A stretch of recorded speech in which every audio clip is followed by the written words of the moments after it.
Boa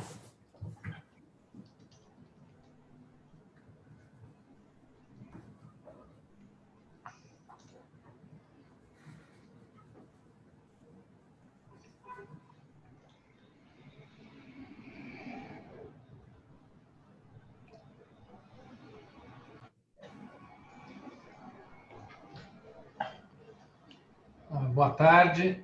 Nós vamos de novo hoje numa reunião do Núcleo de Vascular e Endovascular do Sírio.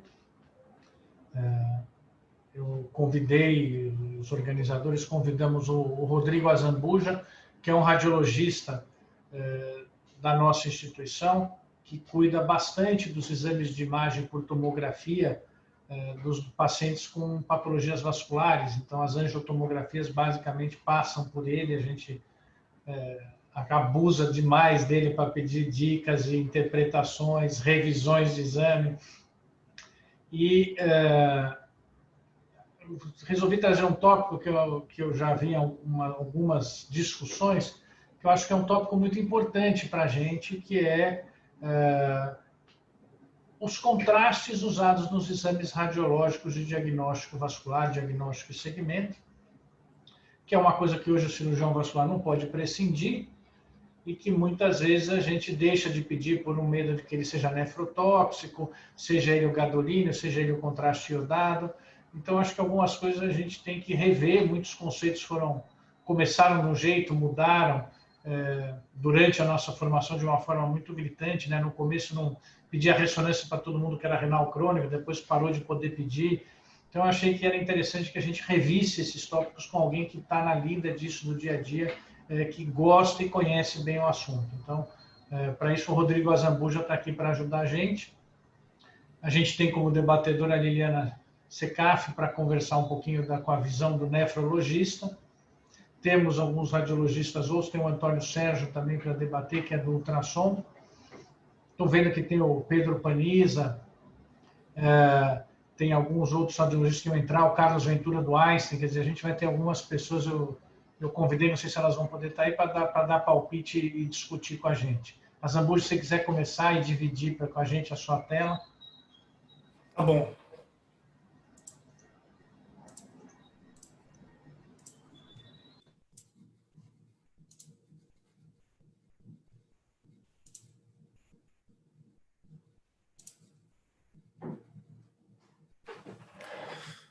Pronto, podemos começar então? Dá para ver aí, André? Dá para ver, tá ótimo. Tá bom, então.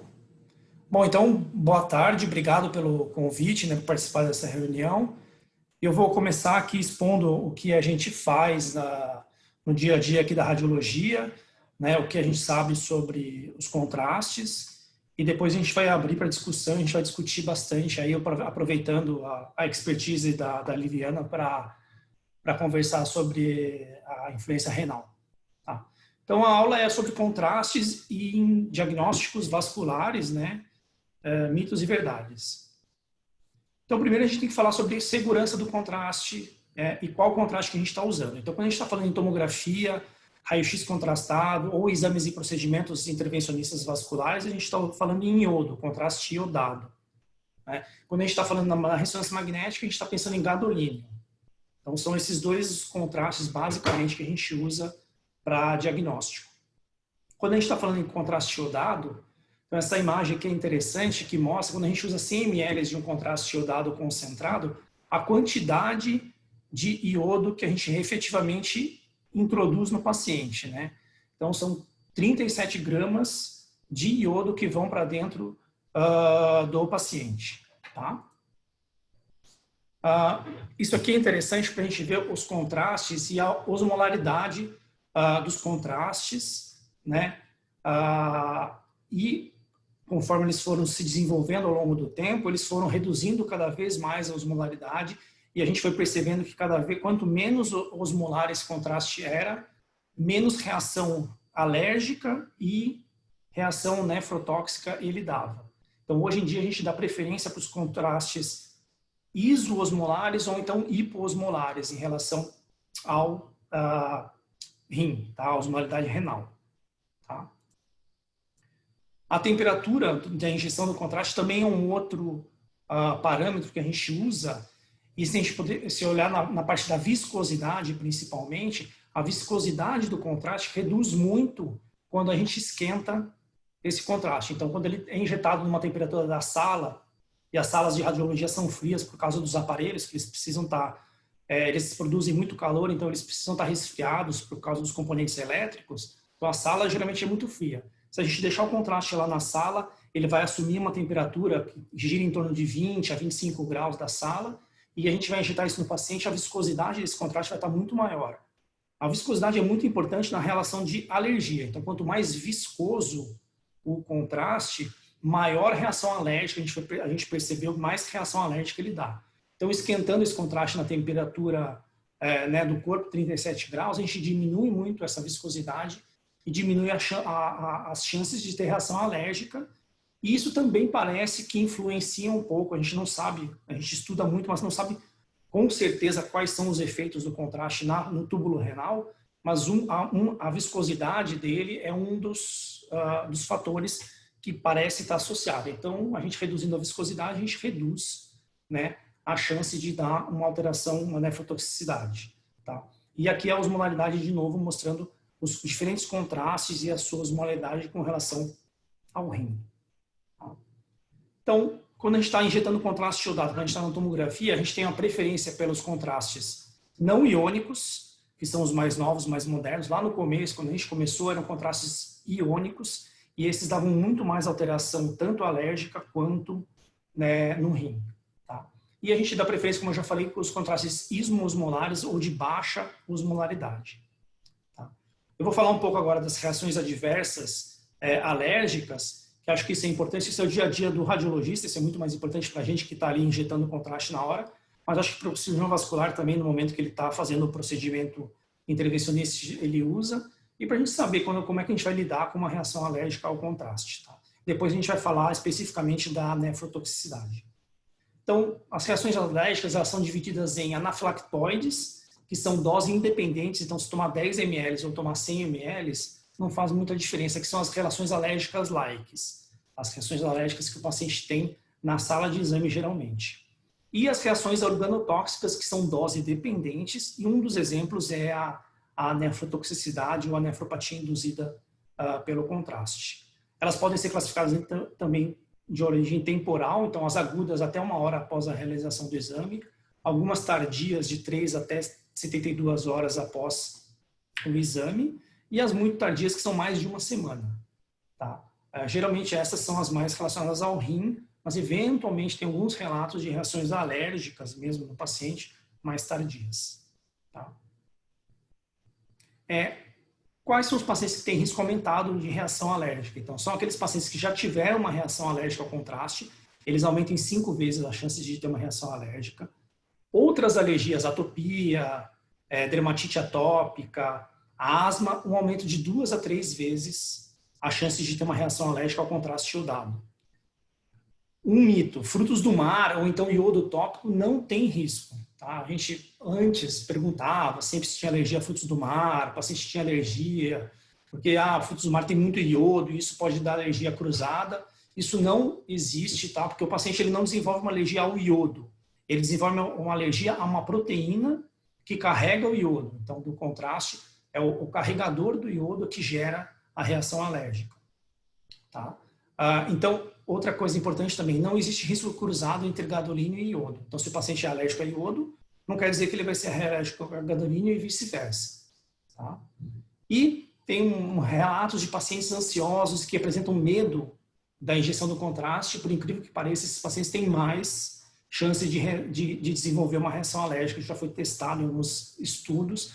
E o paciente, então, o fato de a gente acalmar ele, conversar com ele, explicar para ele o que pode acontecer, o que pode não acontecer, ele fica um pouco mais tranquilo e isso diminui um pouco a nossa reação alérgica também. Doenças associadas, então, anemia falciforme, feocromocitoma, miastenia graves e outras alterações da tireoide, a gente vai falar especificamente delas daqui a um pouco.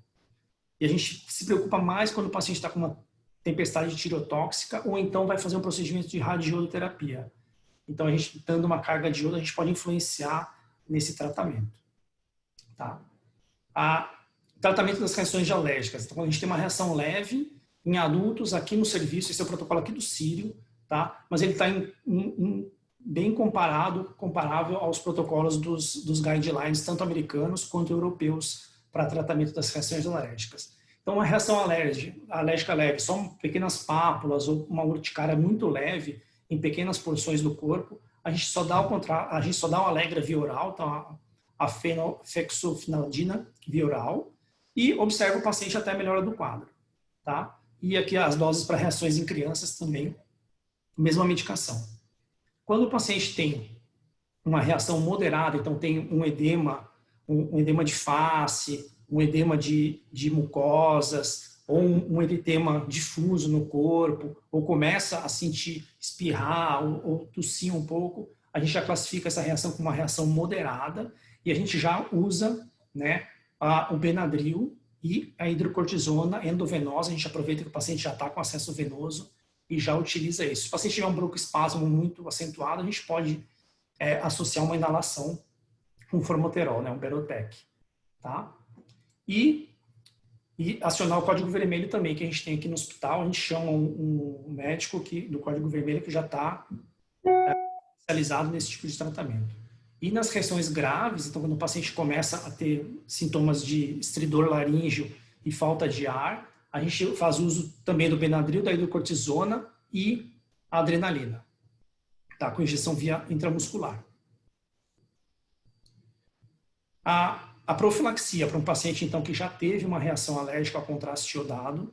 Se o paciente teve uma reação leve ou moderada, a gente pode utilizar o contraste endovenoso de novo nesse paciente, usando essa profilaxia, né? Se o paciente teve uma reação grave, que precisou de hospitalização, teve algum tipo de choque relacionado à reação alérgica ou edema de glote, aí a gente, por precaução, não utiliza mais o contraste iodado e esse paciente se torna um alérgico verdadeiro, digamos assim. Então, a gente nunca mais vai usar contraste iodado nele pelo risco dele ter de novo esse quadro. Mas se ele teve uma reação leve ou até mesmo uma moderada, a gente pode e a gente utiliza esse protocolo.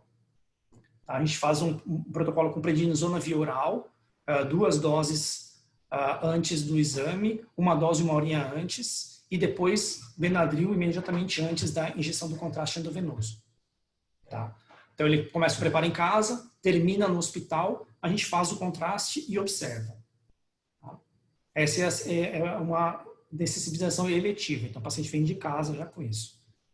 A gente pode fazer, se o paciente já estiver aqui no pronto-socorro, precisa de um exame rápido, a gente pode fazer uma dessensibilização acelerada que precisa de 4 horas com corticoide e o Benadryl.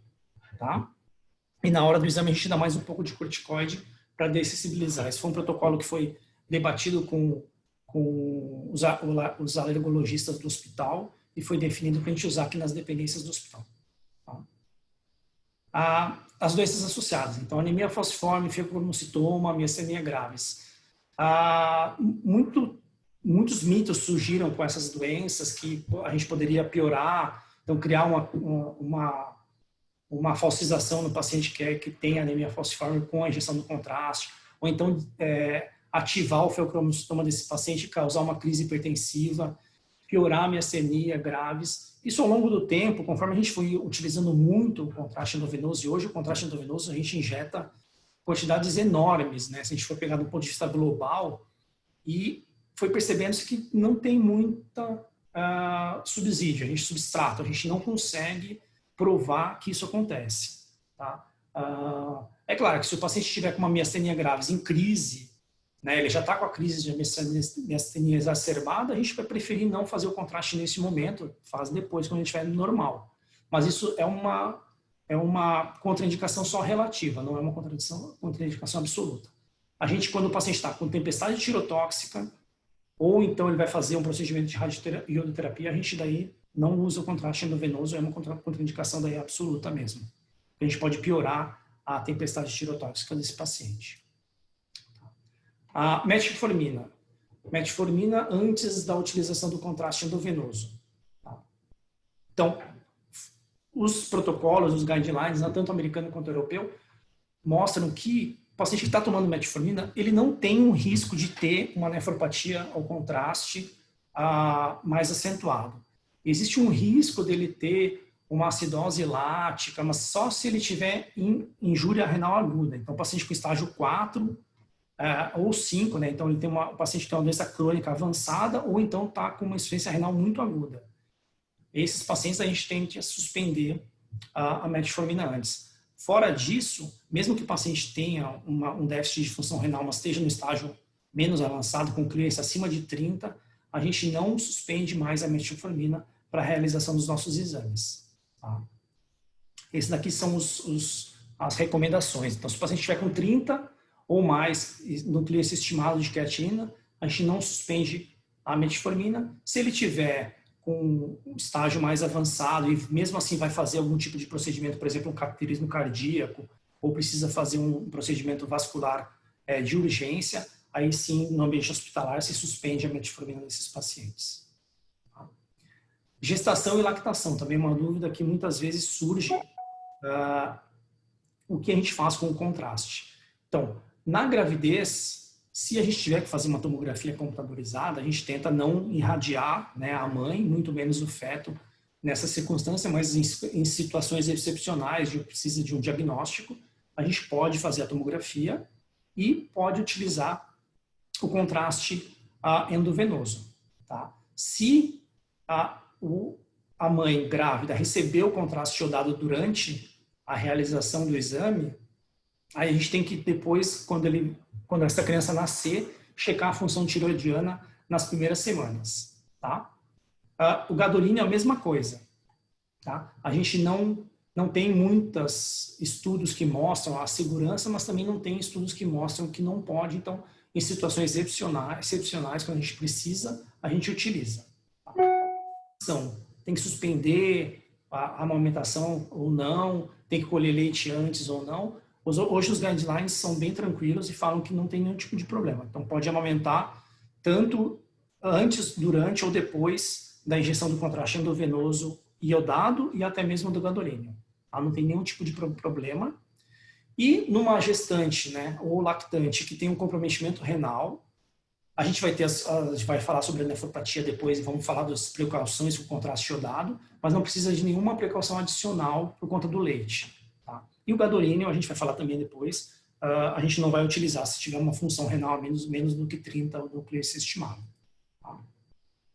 E agora, então, falando mais especificamente da nefrotoxicidade. Né? Então, o contraste iodado. Ele é um contraste que ele não tem metabolismo, ele não tem nenhuma ligação proteica dentro do corpo e a excreção dele é praticamente exclusiva renal. Tá? E porque ele não tem nenhum metabolismo e não tem nenhuma ligação proteica, ainda não se conseguiu determinar com certeza qual que é o mecanismo de lesão que o contraste tem dentro do túbulo. Imagina-se que muda a osmolaridade do túbulo, causa um aumento da acidez dentro do túbulo, isso pode desencadear lesão renal.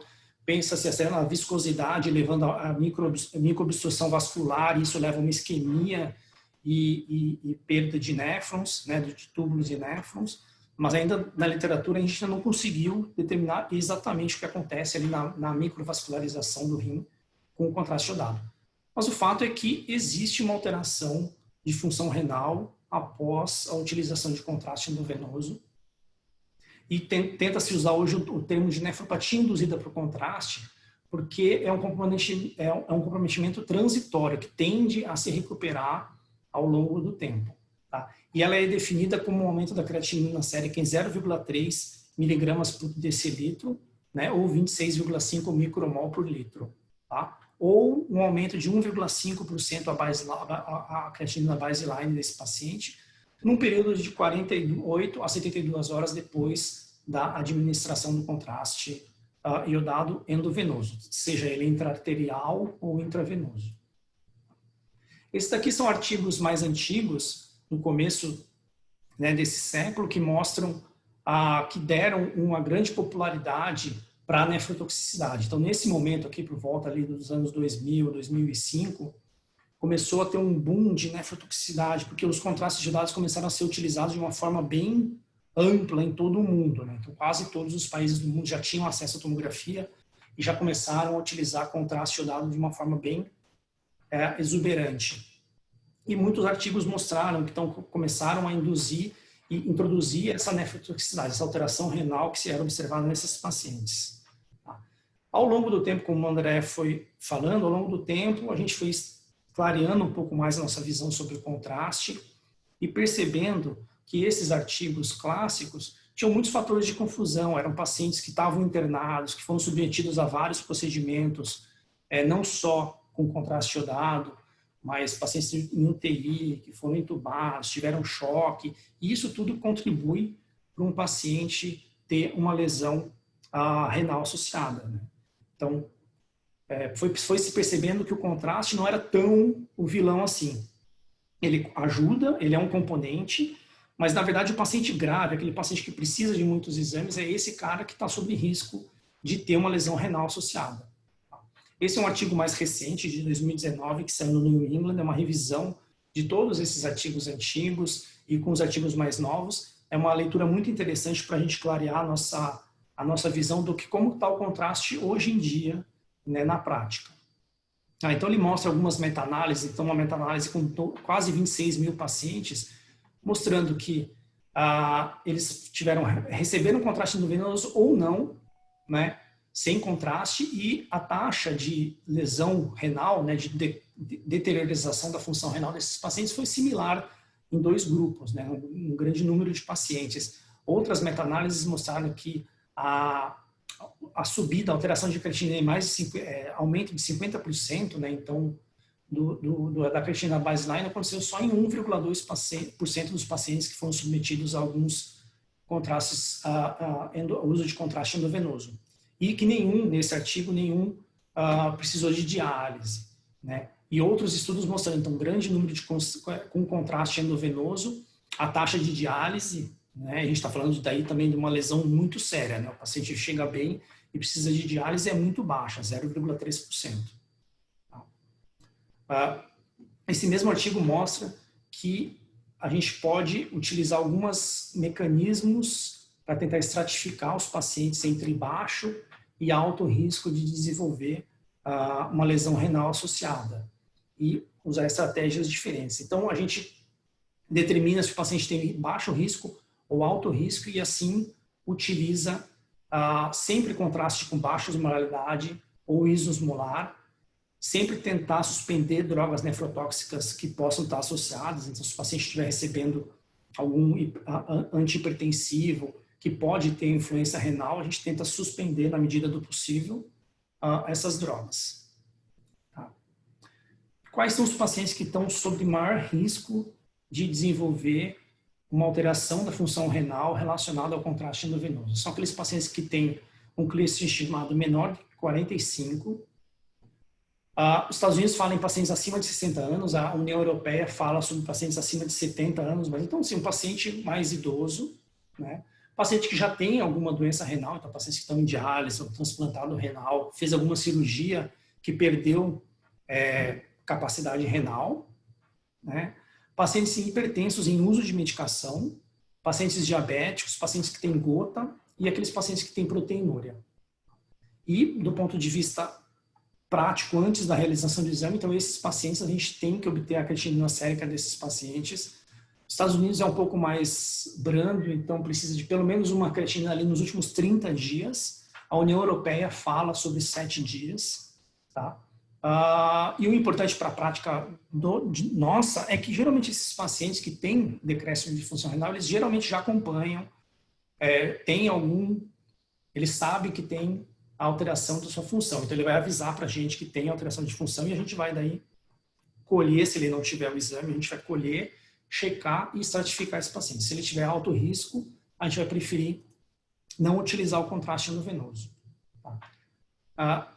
E se o paciente estiver com risco e precisar fazer exame com contraste endovenoso, qual prevenção que a gente vai utilizar? Então, ao longo, desde o começo da utilização do contraste endovenoso até hoje, múltiplas medicações foram tentadas para reduzir esse decréscimo da função renal, desde a N-acetilcisteína, vitamina C, anti-inflamatório não hormonal, o peptídeo natriurético atrial, bloqueadores de canal de cálcio, todas essas drogas já foram tentadas e a gente hoje ainda não tem dados que mostram a eficácia dessas medicações. Tá? Então, o que a gente faz? Caso o paciente tenha um clearance então, abaixo de 30, né, paciente com função renal nível 4, né, já bem delimitado, a gente vai discutir o risco e benefício de um exame com contraste endovenoso. Então, será que esse paciente precisa mesmo de contraste endovenoso ou a gente pode fazer o diagnóstico dele sem contraste endovenoso? Né? Então, ou a gente faz a tomografia, o exame sem o contraste, e se precisar, olha, não faz diferença, daí a gente pode pensar em utilizar. E discutir outras possibilidades diagnósticas, então, que não envolvam o contraste iodado. Ultrassonografia, uma ressonância magnética sem contraste pode melhorar esse nosso diagnóstico. Tá? A gente vai suspender drogas nefrotóxicas, suspender diuréticos e ECA, a gente vai incentivar a hidratação oral, tá?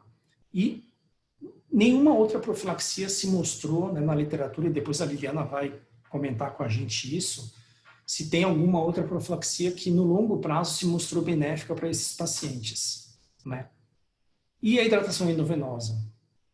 A hidratação endovenosa ainda é postulada nos guidelines, tanto o americano quanto o europeu, mas alguns artigos mais recentes estão mostrando que talvez não tenha tanto benefício assim, a hidratação endovenosa.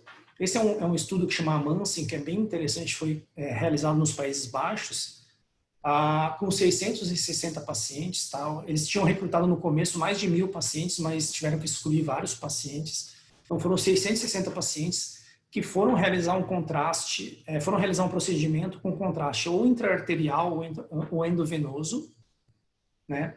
Esses pacientes tinham clearance estimado entre 30 e 60, tá? Então não eram nem pacientes normais e nem pacientes crônicos, né? Eles eram pacientes que estavam no meio do caminho. Eles foram randomizados para um protocolo de hidratação endovenosa e versus não hidratação endovenosa. Tá? Esse estudo é muito interessante porque ele foi um dos primeiros estudos randomizados que a gente conseguiu quantificar a quantidade, o número de nefropatia induzida pelo contraste endovenoso. Porque eles eram pacientes que vinham de casa, então não eram pacientes que estavam internados, que estavam com choque, infectados, tomando antibiótico, eles vinham de casa, faziam o exame e voltavam.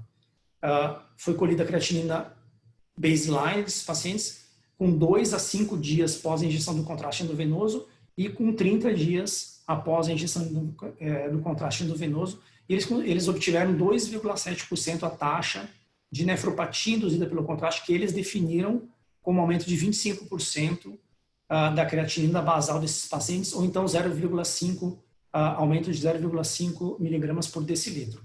Essa foi a definição que eles usaram nesse artigo e obtiveram esse número de 2,7%. Tá.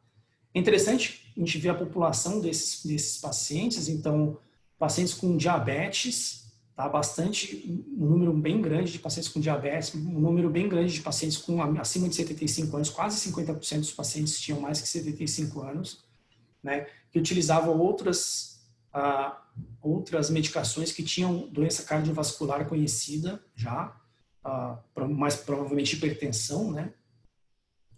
Aqui a estratificação também desses pacientes, como que eles tinham a função renal deles, então, baseline, né? Então, um clearance entre 45 e 60 e 2 fatores de risco, que eram diabetes, hipertensão ou outras alterações renais, né?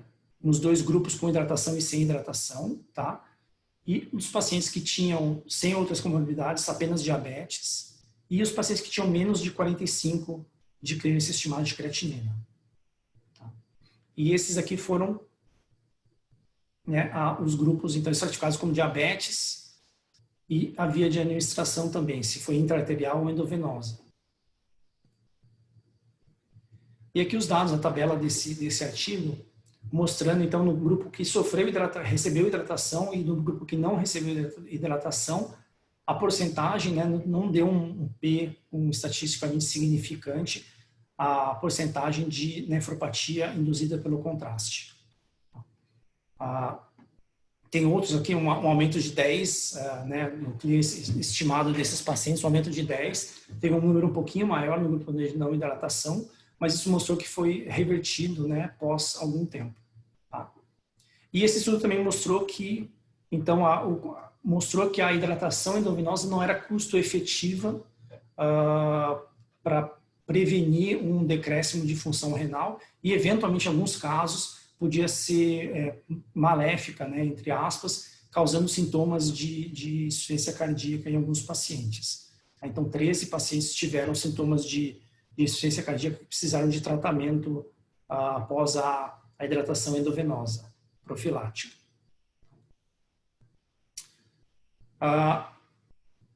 E agora, então, vamos falar sobre o gadolínio, que é o contraste que a gente usa na ressonância magnética. Tá? Então, o gadolínio começou lá em 1988 a ser utilizado, ele foi sendo refinado ao longo do tempo, do mesmo jeito que o iodo, ele foi sofrendo modificações e melhorado, né? A gente já injetou mais ou menos 300 milhões de doses aplicadas em todo o mundo desse contraste endovenoso. E o gadolínio, como disse o André no começo, ele era altamente seguro. Então a gente injetava, o paciente não podia fazer contraste iodado, fazia gadolínio sem nenhum tipo de problema. Até que em 2006 começaram a surgir os relatos dessa doença que chama fibrose nefrogênica sistêmica, que é uma reação do corpo, uma reação autoimune, vamos dizer assim, no corpo, uma reação de corpo estranho ao gadolínio que é depositado no corpo dos pacientes. Os pacientes recebiam várias doses de gadolínio e esse gadolínio é depositado principalmente no tecido subcutâneo e alguns pacientes desenvolveram essa doença que é uma reação de corpo estranho a esse contraste e começava a ter alterações cutâneas fibrosantes. A pele do paciente começava a fibrosar, ficar dura e esses pacientes começaram a ter falência respiratória por dificuldade de expansão da caixa torácica. Então, a pele desse paciente ficava tão carapaça, tão dura, que ele não conseguia expandir a caixa torácica e acabava entrando em insuficiência respiratória. Esses pacientes faleciam disso. Em 2006 foi o primeiro caso, começou a ser reportado. Ao longo dos anos foram assumindo. Em 2015, o FDA soltou um alerta sobre uma deposição também cerebral desse gadolínio. Tá? E em 2017, a União Europeia suspendeu provisoriamente os gadolínios que a gente chama de gadolínios lineares, que são os gadolínios mais antigos, que tem mais liberação, tem mais gadolínio livre quando a gente injeta no paciente. Tá? Até hoje não tem nenhuma relação com sintomas ou doenças. Tá? É uma coisa muito recente. Então, a gente não conseguiu ainda determinar nenhum sintoma ou doença relacionada a esse gadolínio depositado nos núcleos da base, mas a gente começou a perceber que eles depositam mesmo. Então, a gente começou a ver ressonâncias magnéticas com gadolínio nesses núcleos da base depositados, ainda sem nenhuma correlação com doença. Então, a gente não sabe se isso vai ser alguma coisa no futuro, vai desenvolver alguma doença no futuro ou não. Tá? Mas de qualquer forma, então a gente suspendeu. Então, por exemplo, aqui no hospital a gente não utiliza mais os gadolínios lineares, que são os mais antigos e que são os economicamente mais baratos. A gente usa aqueles mais estáveis, que a gente chama, mais modernos, um pouco mais caros, mas que pelo menos são mais seguros. A gente não sabe, pelo menos com eles ainda não tem tanto relato de fibrose nefrogênica sistêmica e de deposição de contraste cerebral. Tá? As reações alérgicas são muito menos frequentes que a com iodo. Quando elas acontecem, elas são tratadas do mesmo jeito. Então, aquele protocolo que a gente utilizou com Benadryl e corticoide é utilizado também quando o paciente tem reação ao contraste do gadolínio. Tá? Diferente do iodo, como a reação do gadolínio é muito rara, não existe uma profilaxia, ainda não se mostrou eficaz profilaxia para esses pacientes. Tá? Aqui no hospital, por uma questão de protocolar, utiliza-se a profilaxia, mas a literatura não diz que pode ou não usar, não recomenda enfaticamente, assim como ao contrário do que recomenda no iodo. Tá? E uma informação mais importante que a gente pode ter é que o gadolínio não é nefrotóxico. Tá? Então, se o paciente tem um clearance de 40, um clearance de 45, a gente está com medo de fazer o iodo e piorar essa função renal desse paciente eventualmente, o gadolínio não tem esse efeito. O Gadolínio, o efeito dele é, se o paciente tem um clearance abaixo de 30, existe uma chance aumentada dele desenvolver a fibrose nefrogênica sistêmica e por isso a gente não injeta o contraste iodado. O gadolínio.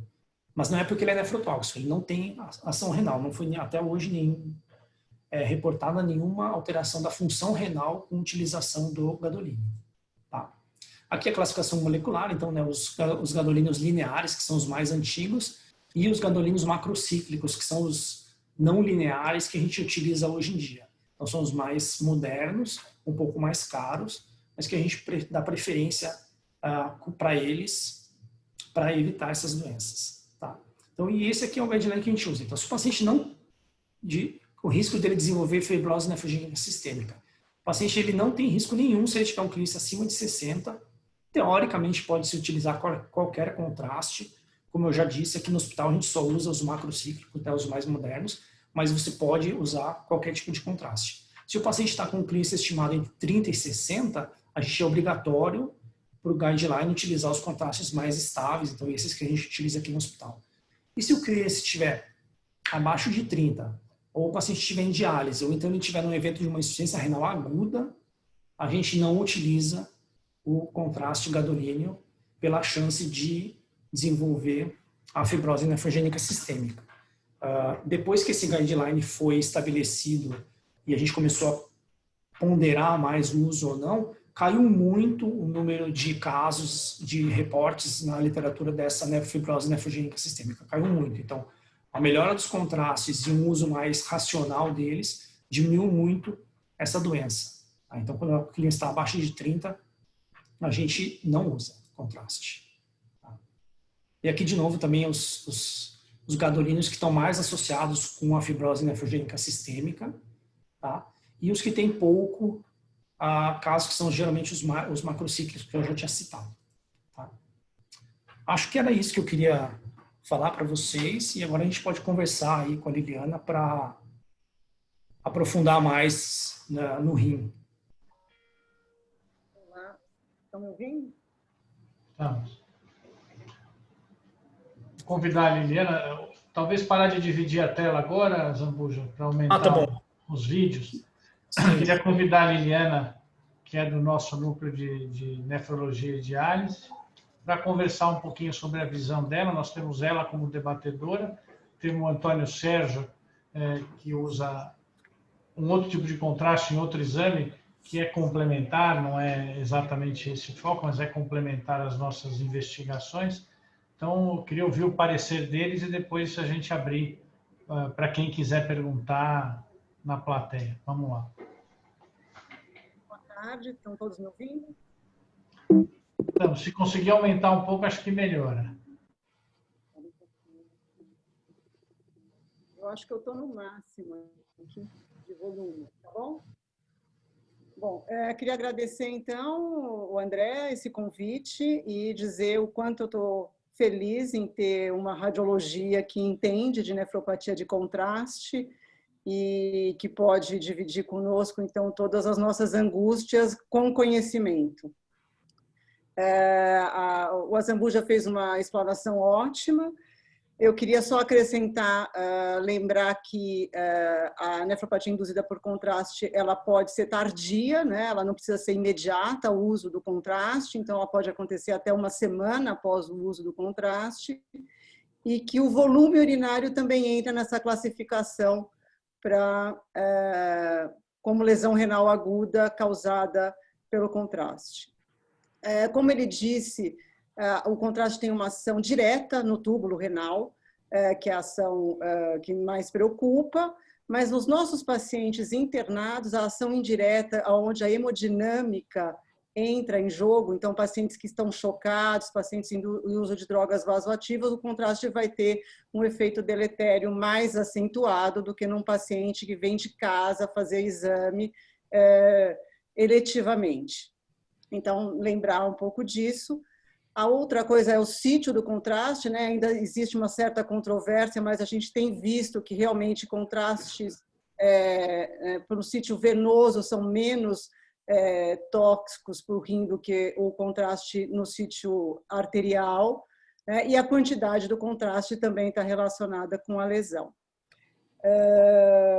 Quando o Azambuja fala um pouco da prevenção, ele já mostrou os estudos mais recentes, né? Então, realmente, todas aquelas estratégias que já foram usadas, hidratação com bicarbonato, tudo isso caiu por terra. O máximo que a gente usa seria a solução isotônica. Lembrando dos pacientes cardíacos que não tem, você precisa pesar se você vai hidratá-lo demais ou não. Tem alguns estudos novos com a rosuvastatina, porque a simvastatina, que já caiu por terra, não tem um efeito eficaz. E tem alguns estudos agora com a rosuvastatina que talvez tenha algum tipo de prevenção. Então, lembrar que o fluimucil, a N-acetilcisteína também caiu por terra com o estudo PRESERVE, que não tem efeito protetor.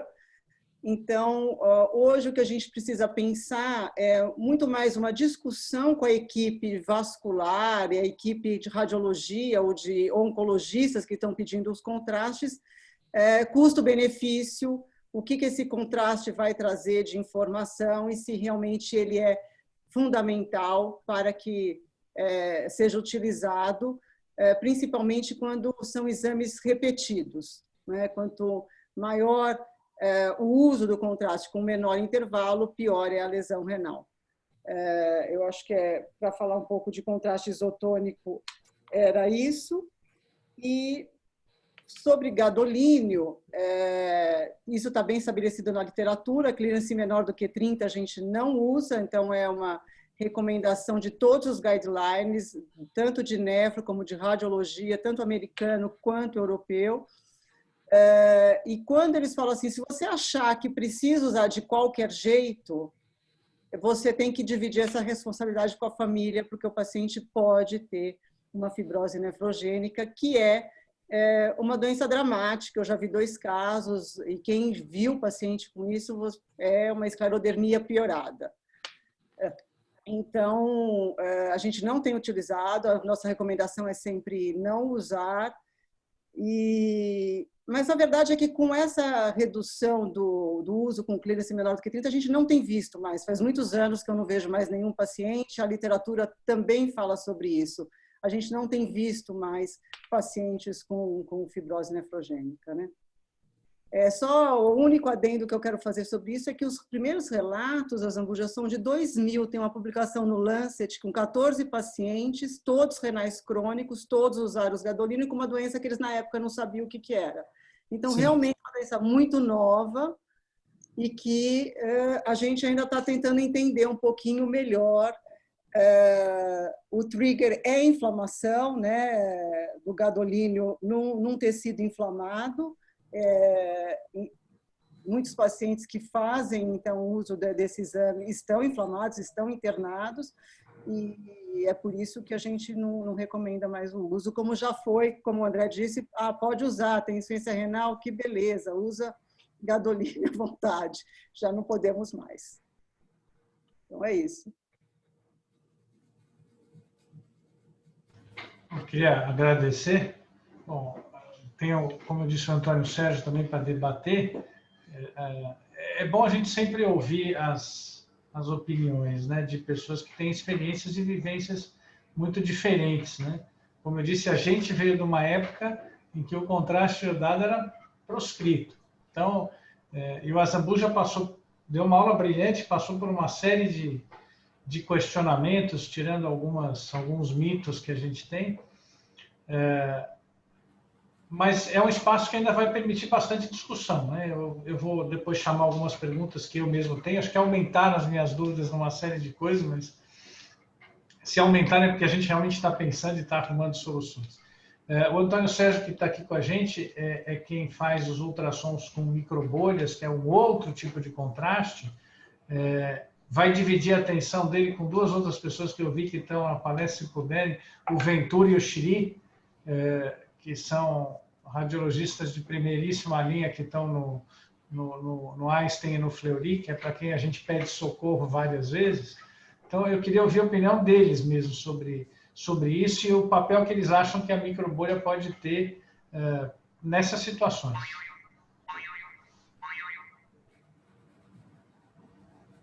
Ventura quer começar? O Antônio Sérgio está mudo. Tanto faz. Começa, Ventura. Quer começar, Ventura?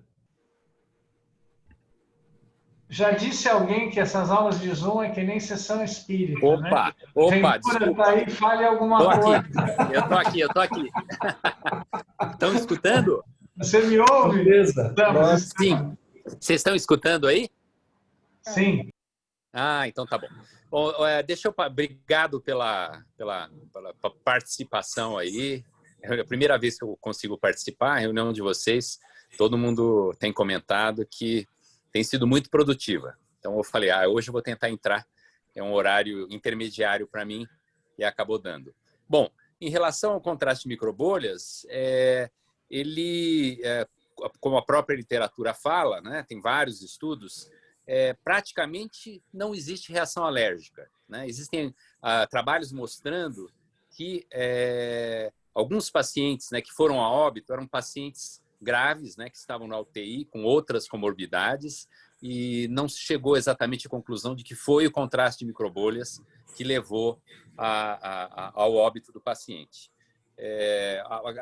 Existem algumas contraindicações, mas a principal seria problema pulmonar grave, porque como são microbolhas, né, elas são excretadas pelo pulmão, elas são eliminadas pelo pulmão, e se o paciente tiver uma insuficiência respiratória muito importante, alguma doença pulmonar importante, isso poderia ser uma contraindicação, né?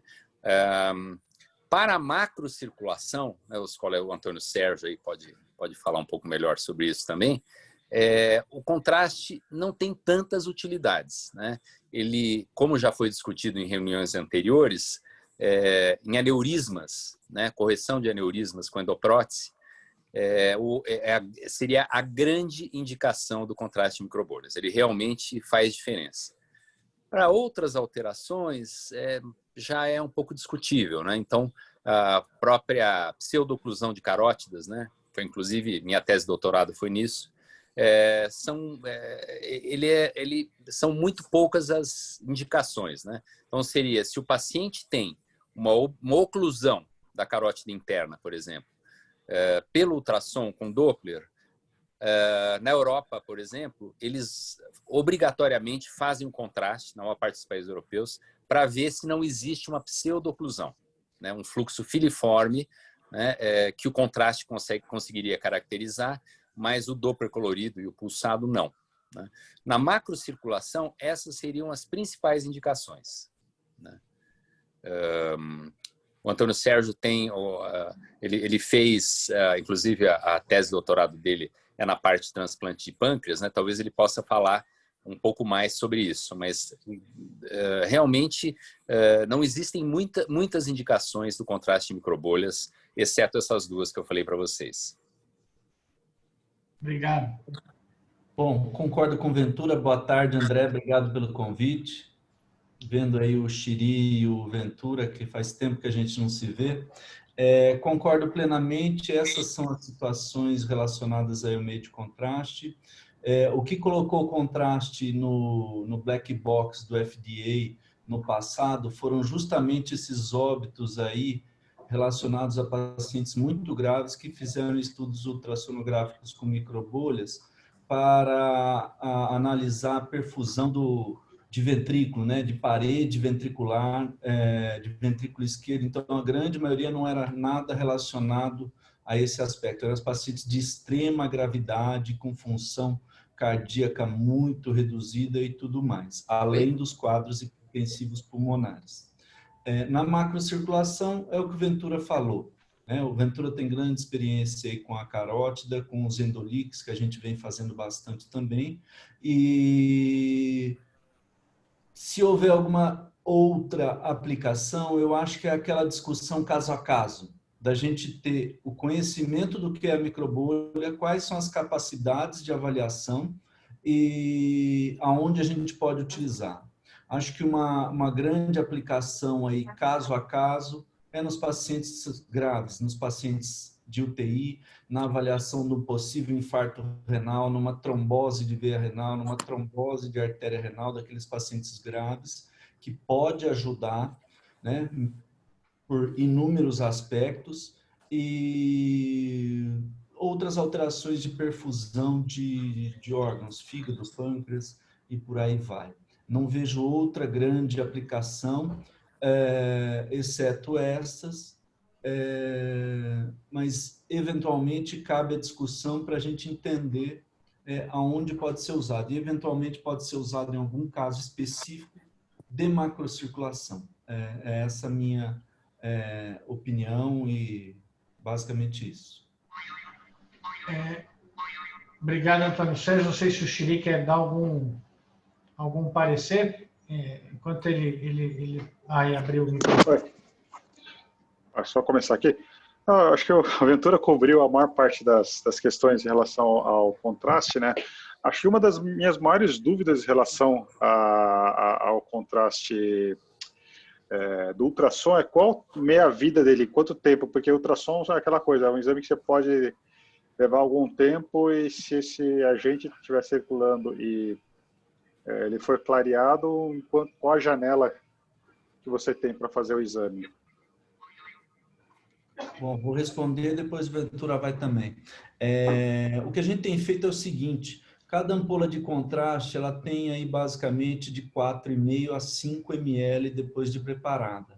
A gente consegue fazer um bom estudo de endolique injetando 1,5 a 2 ml numa primeira injeção. 3 a 5 minutos é o tempo que dura, pelo menos na nossa avaliação. Então, de forma que, se você faz um estudo focado e centrado com uma avaliação modo B, uma avaliação com Doppler, e aí então usar o contraste para tirar uma eventual dúvida ou acrescentar algum detalhe, com uma ampola de contraste você consegue fazer 1, 2 ou até 3 estudos. Essa é a minha forma de ver. O que você acha, Ventura? Na verdade, isso mesmo, né? Eu tenho feito até com 1 ml, 1 ml e meio, e depois a gente repete. Primeiro injeta, né, uma vez, a gente costuma injetar de 1 a 1,5 ml, injeta na sequência 10 ml de soro, né? Se não injetar esse soro na sequência, o contraste não fica muito bom, a contrastação não fica boa. E aí a gente fica ali 2, 3, 4 minutos. Quando o realce começa a reduzir, a gente pode fazer mais uma outra injeção, mais 1 ml de contraste, seguido de 10 ml de soro, e assim até injetar os 5 ml, né, que é justamente a quantidade de contraste por ampola. E na maioria das vezes é o suficiente para fazer, né, os estudos, principalmente da macrocirculação. E só acrescentando, a exemplo dos outros meios de contraste, como o Azambu já falou, né, o meio de contraste de microbolha também vem evoluindo. A gente faz aí contraste de microbolha há 15 anos, basicamente, que a gente começou manufaturando esse meio de contraste lá no INCOR, em meio acético e tudo mais. E o que a gente vê é exatamente isso. Antes de se injetar, era preconizado uma injeção de maior volume, de 2, 3 ml, e agora, com 1, eu tenho medo, eu já não injeto com 1, eu ponho 1,5, 2, que eu me garanto. Mas Ventura tem grande experiência, então é bem por aí. E isso favorece a esses pacientes graves que têm uma sobrecarga cardíaca e muitas vezes vai facilitar a avaliação. Eu queria puxar uma pergunta, voltar para a Liliana e para o Azambuja, que é uma pergunta do professor Marcos Ferreira. Em pacientes dialíticos, podemos utilizar contraste iodado e sincronizar com diálise pós-exame? Se sim, qual o intervalo? Eu vou juntar essa pergunta exatamente isso. O doente dialítico com diurese residual e sem, se isso a gente acha que faz diferença, né? E vou juntar a história da hidratação, né? Talvez a hidratação não proteja tão efetivamente quanto a gente imaginava antes, mas uma coisa que às vezes a gente não está pondo na balança é quanto que esse doente, internado ou não, claro que o internado mais, já vem bastante desidratado, né? Eu vou responder, então. Para doentes desidratados, claro que a hidratação é ótima. Na pergunta para paciente renal crônico dialítico com clearance residual, ou seja, paciente que ainda urina um pouco, é muito importante a gente conseguir manter esse clearance pela qualidade de vida do paciente. Então, a indicação é fazer o exame, dialisar logo após. O ideal é dialisar no mesmo dia do exame, então tentar sincronizar, faz o exame de manhã e dialisa à tarde. Quando isso não é possível, o exame é feito no final da tarde ou à noite, pacientes internados, dialisar logo que possível, né, no intervalo, em geral, entre 12 e 24 horas no máximo. A gente tem visto muito aqui no Sírio essa preocupação de manter clearance residual, que com essa estratégia de diálise logo após, a gente não está tendo problema nesses pacientes. Eles mantêm o clearance e ficam bem pós o exame. Uma coisa que todo mundo me pergunta, mas esse paciente vai ter uma função renal, está quase na boca da diálise, ou o paciente já está dialisando e vai perder o clearance. É muito importante a gente pôr na balança a importância do exame, porque se a vida do paciente depende disso, se a sua conduta vai depender desse exame, não adianta preservar o rim e deixar esse paciente mais 6 meses sem diálise, o paciente vai morrer. Então, o rim, claro que é importante, eu sou nefrologista, quero preservar o máximo possível, mas o mais importante é a vida do paciente. Então, a gente tem que ter em mente, na discussão com as equipes, a importância do exame, porque se é um exame que vai mudar a conduta, muitas vezes é melhor fazer o exame, correndo o risco do paciente perder aquele restante de função ou perder até esse clearance residual, mas continuar vivo. A Zambuja? Desculpa, André, só para acrescentar o que a Helena falou, eu acho que é isso, é fundamental a discussão do solicitante com o radiologista, né? Claro que a gente está aqui no ambiente hospitalar, é muito mais fácil, né? Só ligar lá embaixo na sala de aulas ou então descer, e a gente discute precisa ou não precisa do contraste, ou vamos fazer sem contraste, ver se eu consigo dar um diagnóstico, né? Acho que isso é fundamental para preservar a função renal, diminuir o uso do contraste quando possível e diminuir a quantidade de contraste que a gente vai fazendo ao longo do tempo com outras técnicas, diminuir a quantidade de contraste injetado, né? Eu vou pegar uma outra pergunta que estava na minha boca, o Júlio roubou. Eu vou juntar duas perguntas. Então. Uma é a história da injeção do contraste intraarterial, né? Quanto ele faz de diferença, se a gente joga, às vezes, mais contraste, mas com a diferença de que no intraarterial a gente pode dar mais diluído, a gente pode dar em várias vezes, quer dizer, ele não vai num bolo só. Tem um monte de comemorativos no exame arterial que são diferentes. Às vezes você está perto da artéria renal, às vezes você está na perna. Eu acho que são coisas bem diferentes na injúria renal que o contraste pode eventualmente induzir. E aí vinha a outra pergunta que o Júlio lançou aqui, que é excelente, é que a gente está usando CO2 para fazer arteriografia usando uma técnica um pouquinho diferente no aparelho, mas para fazer arteriografia ou até, eventualmente, correção de aneurisma de aorta. Tem algumas contraindicações, mas a gente está usando cada vez mais. Tem algum papel esse CO2 na tomografia, por exemplo? Ainda não, André. Eu acho que assim, pode ser uma coisa para ser estudada. Eu preciso até dar uma lida na literatura, ver se tem alguma coisa mais recente. O Shri, que é um cara que é antenado nisso tudo, pode até complementar aí, mas na tomografia eu não vejo muito papel, porque o exame de tomografia, ele é focado, a técnica do nosso exame, ele é focada no KV, no KV específico do iodo, né? No contraste iodado, que é por volta ali de 40, 45 KV. Então a gente está usando técnicas de manipulação do nosso tomógrafo para reduzir a dose de contraste e a dose de radiação, utilizando isso. O CO2 eu não vejo por enquanto, ainda como ser utilizado. E a outra pergunta que você falou, depois a Liliana pode complementar, que ela até falou da questão do intraarterial versus o intravenoso, é isso, quando você está no intra-arterial, você tende a dar um contraste mais concentrado, porque a primeira passagem dele é arterial, já concentrada no túbulo renal, e isso tende, né, postula-se que isso vai dar uma lesão mais séria do que o contraste endovenoso, que diluiu, né, em todo o volume sanguíneo do paciente e depois passou pelo túbulo renal.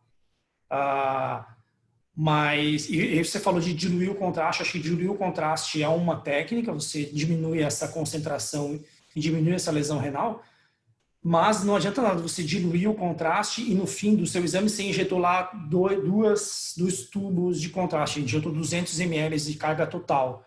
A carga total de iodo, contraste iodado administrado no paciente é bem dose dependente, né? Mas é uma lesão organotóxica, ela é bem dose dependente. Então, se você injetou 50 ml ou 100 ml diluído, o 100 ml vai ser mais danoso para o rim, porque a carga de iodo ali, a carga de contraste no túbulo é maior. Mesmo lento? Porque assim, você vai mesmo fazer lento, André. 2 horas, né? Hidratando. Mesmo lento. A gente tem alguns trabalhos na literatura que mostram que pacientes que tomam um contraste na tomografia num dia e que tomam no outro dia, esses caras têm mais lesão renal do que se a gente passar esse contraste para fazer daqui a uma semana. Então, você dando contraste ali, então você assim, no seu procedimento você teve que usar 200 ml, mesmo que você use esses 200 ml em 6 horas de procedimento, vai ter a lesão renal, porque é carga de iodo nesse rim e o rim ele não tem esse clearance de limpar esse contraste tão rápido e vai lesar o rim. A Liliana pode complementar.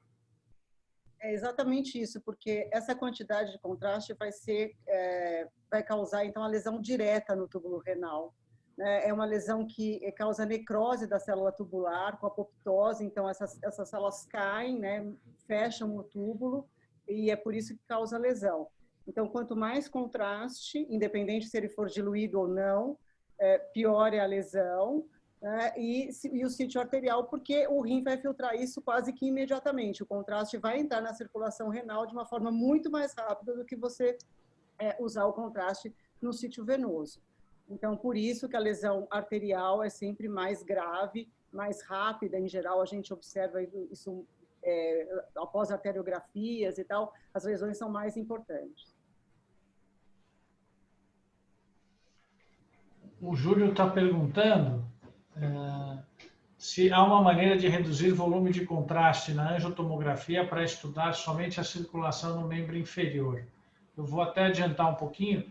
Tem uma tese que foi feita, estou tentando lembrar de quem, do Marcelo Grill, acho, falando sobre isso, porém com injeção intraarterial, com punção arterial. Acho que a pergunta do Júlio é do ponto de vista de injeção venosa, mas só para lembrar, a gente já pode passar por isso também.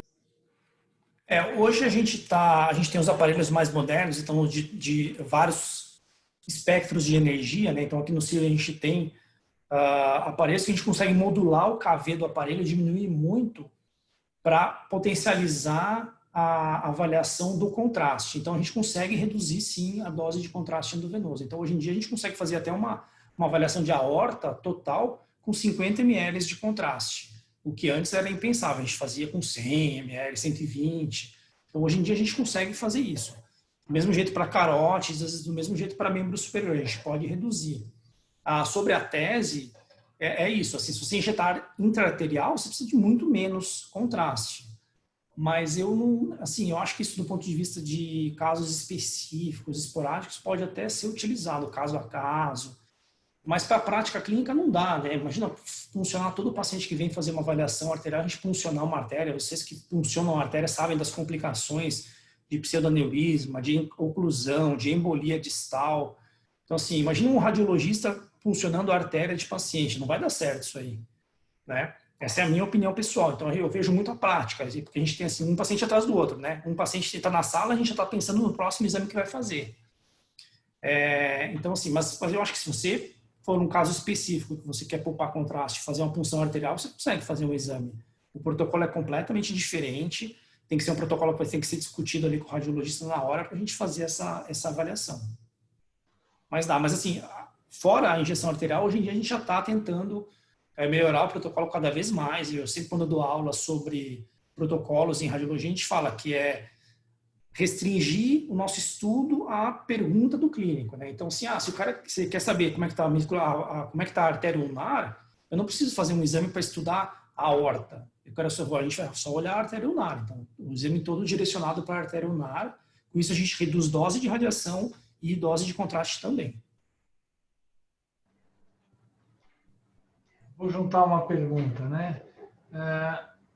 Com essa história da punção arterial, que eu entendo que seja bastante difícil, mas algumas vezes a gente já conversou, né? Para fazer exame de angiotomografia venosa para Cockett, por exemplo, ou para síndrome de desfiladeiro torácico, escolher sítios atípicos de punção para que a gente possa ter uma avaliação melhor, né? Eu queria passar um pouquinho por isso, se você quiser, mas a punção, por exemplo, da veia femoral ou veia no pé, e evitar a punção de veias no membro superior quando for estudar síndrome de desfiladeiro torácico, porque o strike é violento e atrapalha bastante a nossa interpretação. Se alguém quiser perguntar mais alguma coisa, ou coloca no chat, ou entra no microfone e fala, que eu acho que ajuda. E a outra pergunta que eu vou deixar, que eu acho que não é para essa aula, mas acho que você já tocou 2 vezes nesse tópico, eu pensei até em juntar, mas achei que ia ficar muito pesado, que é a questão da proteção radiológica e do gerenciamento de dose de raio-x nesses doentes, né? O Einstein coloca isso até dentro do prontuário do doente acessível para a gente. Acho que é uma coisa que a gente pode e vai ter que começar a pensar bastante, né? Acho que está muito em voga, né? Redução de dose em radiologia está muito na crista da onda, porque, né, aqui, se a gente levantar a mão, aqui quase todo mundo já fez algum exame de tomografia ou de raio-x, então quase todo mundo aqui já foi submetido a um exame com radiação. E isso vai se acumulando ao longo da vida, né? A chance de ter alguma alteração de radiação, desenvolver um tumor, alguma coisa, ela é baixa, mas quanto mais a gente é exposto, maior essa chance. Então, hoje em dia, a gente reduz muito mesmo, e é isso, dose acumulada é muito importante. Então, eu acho que alguns grandes hospitais no mundo já começam a fazer isso com prontuários dos pacientes para calcular a dose acumulada, para cada vez diminuir mais. E hoje em dia as técnicas modernas, com aparelhos modernos, a gente consegue reduzir bem mesmo essa dose de radiação. Hoje em dia já está bem baixa, é bem similar ao que era utilizado de raio-x há algum tempo atrás, e tem ainda espaço para reduzir. Hoje em dia a gente faz uma tomografia bem com baixa dose, bem tranquilo, e cada vez mais focando em tecnologia para reduzir isso. E a outra pergunta, que é do sítio de punção, né? Para a Cockett, eu acho que tem um espaço de injeção no membro inferior, para você já ver a direção de fluxo, né? Não vai pela veia ilíaca, mas vai por circulação colateral, ou então sobe pela gonadal, para melhorar o diagnóstico. Acho que é válido. Mas, de novo, tocando naquele ponto, é mais difícil. Se você chegar aqui na enfermeira da radiologia e falar para ela que ela vai ter que puncionar 5 pacientes no pé, ela vai querer bater na gente, porque o paciente reclama, tem mais chance de ter tromboflebite, tem um monte de outras complicações, a injeção ela é dolorosa, mas eu acho que tem espaço, sim. Para desfiladeiro torácico, acho que você pode injetar também pelo membro inferior, mas a gente, na nossa experiência, se a gente fizer um protocolo bem acertado, com injeção e depois um flush de soro fisiológico para lavar aquele strike que fica na veia, fica bom, viu? Não fica ruim, não. Um protocolo bem ajeitadinho, com flush de soro fisiológico, ou então até tem alguns estudos mostrando flush de soro diluído, de contraste diluído com soro para lavar esse artefato, melhora bastante a nossa avaliação. Eu prefiro isso do que injetar pelo pé. Sinceramente, a injeção pelo pé, o paciente enche, reclama bastante, porque dói muito. Dói mesmo. Por mais que pegue uma veia boa, o contraste na veia do pé dói, arde bastante, eles reclamam. Eu estou perguntando porque eu estou esperando vir mais perguntas de quem está participando, mas acho que isso também vai dando uma certa graça. Eu vou fazer uma pergunta por absoluta ignorância. O Mauro, não sei se ainda está com a gente. A gente tem alguma coisa hoje específica, com algum meio de contraste específico para o estudo de linfático? Porque isso é uma coisa que a gente sofre muito, seja na ressonância ou seja na tomografia. Eu não falo nem por linfático normal, estamos falando para quem tem doença linfática mesmo, com linfangiosarcomas, coisas que a gente não consegue, às vezes, fazer diagnóstico em outras circunstâncias, né? Doente com quilotórax que você não consegue ver de onde é, o abdômen. O contraste clássico do sistema linfático é a da cintilografia, né? Injeção de marcador cintilográfico e avaliação, mas é uma avaliação que não tem tanta anatomia assim, né? Então não é tão... então não vai dar para saber qual que é a região que está vazando ali no quilotórax. Pela cintilografia vai ser muito difícil você conseguir determinar anatomicamente o ponto que está o vazamento. E do ponto de vista de imagem axial, né, tomografia ou ressonância, contraste não tem. O que a gente tem é algumas técnicas de ponderação em T2 da ressonância magnética que você pode melhorar a avaliação do linfático, então uma malformação linfática, alguma coisa assim.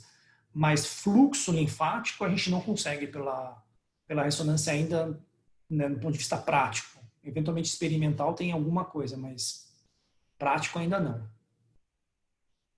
E até do ponto de vista, se for ver assim entre aspas, e infelizmente o mundo é assim, do ponto de vista mercadológico, tem pouquíssimos pacientes que se beneficiariam disso, né? Estou falando só do ponto de vista mercadológico, tirando do ponto de vista médico da jogada, né? Mas assim, do ponto de vista mercadológico, então não tem tanto interesse de desenvolver essas sequências para fazer poucos diagnósticos, né? Hoje em dia as pessoas querem fazer para massificação e potencializar os lucros, infelizmente. Eu acho que, André, talvez caso a caso a gente consiga ali fazer uma sequência de ressonância para avaliar melhor o linfático, mas não tem. Tem uma outra pergunta que veio agora. Qual o limite anatômico da tomografia, do Antônio Carlos? Qual o limite anatômico da tomografia com contraste? Ou seja, é possível uma tomografia, protocolo TEP, com angiotomografia da aorta abdominal ou angiotomografia de coronárias com angiotomografia de aorta e troncos supraórticos? Qual seria a limitação anatômica e com relação à dosagem e volume de contraste? Acho que isso é uma coisa que a gente já discutiu várias vezes, por exemplo, tentar fazer coração e carótida, né, que é pertinho, mas várias vezes a gente discutiu sobre a técnica de que o tomógrafo está subindo ou está descendo, né, atrás do contraste. Acho que isso é uma pergunta constante, porque tem doentes que fazem todos esses exames em momentos seguidos, em dias seguidos ou no mesmo dia. Assim, do ponto de vista da anatomia, a gente consegue fazer. Hoje em dia os tomógrafos são rápidos o suficientes para a gente fazer esses exames juntos. Só que a gente sempre vai perder um pouco de contraste, né, de atenuação de contraste em algum dos sistemas, né? Então, geralmente, quando faz angiotomo de coronária, porque é um vaso pequeno, porque é um vaso que está batendo, né, o coração, então precisa ser um protocolo trigado com o coração, a gente sempre dá preferência para coronária. Então, se vai fazer coronária, ele vai fazer coronária, a coronária vai ficar ótima. Quero fazer um TEP junto. Dá para fazer? Dá para fazer, mas o seu TEP não vai ser perfeito. Ele vai ver ramos grandes, então a gente vai conseguir ver tronco de pulmonar, bifurcação de lobares, mas um TEP segmentar distal, a gente não vai conseguir fazer esse diagnóstico. Mesma coisa vale para a aorta. Então a gente vai fazer coronária, vai ficar ótimo o exame. A aorta dá para fazer? Dá para fazer. Se você quiser ver se tem um aneurisma e medir e tal, dá para fazer tranquilamente. Agora eu quero saber se tem uma estenose de artéria renal junto. E quantificar essa estenose de artéria renal, aí talvez o contraste fique um pouco fraco na artéria renal e a gente não consiga fazer esse diagnóstico, né? Então, assim, a gente vê que os pacientes fazem muitos exames porque são doentes graves e precisam, às vezes fazem por questão de comodidade, o paciente, já que vai fazer, já aproveita e já faz a aorta para a gente ver como é que tá e tal. Eu acho que se for para ver como é que tá, eu acho que dá para fazer sem nenhum tipo de problema, tá? Agora, eu quero fazer diagnósticos específicos. Eu quero ver se o paciente tem uma estenose coronariana e se ele tem uma estenose de renal ou de mesentérica. Aí os dois exames talvez não dê para fazer junto. A carótida, assim, dá para fazer também, no mesmo ponto. Mas, assim, fazer carótida e depois descer para a aorta, aí a aorta vai ficar bem mais tardio. De novo, dá para fazer para avaliação coisas grosseiras, aneurisma, medir, eu acho que sim, a gente tem protocolos lá no HC que a gente sabe de medida de aneurisma sem contraste. A gente consegue fazer isso com pouco contraste, ali até um contraste mais venoso. Então, nesse ponto a gente consegue ver, mas pequenas alterações a gente vai perder, com certeza. Tá? Aí é questão da gente programar e realmente ver ali, não, qual que é o foco do exame? O foco é carótida, então a gente vai fazer um exame de carótida bom e depois a gente desce para a aorta, vai ficar um tempo ruim do contraste ali, mas dá para fazer diagnóstico, sim. Acho que a gente consegue fazer e utilizando a mesma quantidade de contraste. Então, para carótida, a gente geralmente usa uns 50 ml. Então, se for fazer carótida e a aorta, vai ali aumentar para 60, 70 ml. A gente já consegue acertar um protocolo bem direcionado. Consorte Valtão, você quer comentar alguma coisa? Não, dá os parabéns para a Zambuja, para os comentadores, para a Liliana. Foi excelente a aula. Parabéns, viu? Queria agradecer, parabenizar todo mundo. Que a gente tenha um corpo clínico que ajuda a gente a discutir sobre todo e qualquer assunto, né? Então, a gente só tem a agradecer a todos os colegas, o tempo, né, a dedicação e o conhecimento que eles estão dividindo conosco. Não sei se vocês querem dar mais alguma mensagem. A gente vou querer encerrar, já passamos uns 15, 20 minutos do tempo, mas muito obrigado, foi excelente mesmo. Obrigado, Liliana, obrigado, Antônio Sérgio, a Zambuja, Chiri e Ventura, que ajudaram bastante. Eu quero agradecer só, foi uma delícia, é muito bom discutir, é muito bom trabalhar num lugar onde todo mundo está aberto a discussões e para a gente poder chegar no melhor ponto possível para o paciente. Então, muito obrigada, André. Eu também queria agradecer, mesmo que a Liliana falou, é importantíssimo, eu acho que é fundamental a gente discutir, conversar e expor, porque às vezes, é o que eu sempre falo, às vezes a gente acha que é uma dúvida boba, uma dúvida estúpida, mas muitos outros colegas também têm a mesma dúvida e a gente conversando, todo mundo se esclarece, acho que é muito, muito válido. Acho que parabéns, André, pela iniciativa aí do núcleo, eu acho que é muito legal essa discussão. Muito obrigado, acho que a gente pode encerrar a gravação. Obrigado a todos, até sempre na última quarta-feira do mês, da 1 às 2 a nossa reunião. Quem quiser trazer caso ou tópicos para discussão, sugerir nomes, falar alguma coisa, o núcleo está sempre aberto para receber. Não precisa ser especificamente da nossa especialidade, mas dessas fronteiras que a gente tem, é muito importante que a gente tenha essa participação. Obrigado e acho que podemos parar de gravar. Muito obrigado. Obrigado pela participação aí. Obrigado pelo convite, pela participação. Pelo convite. Um abraço.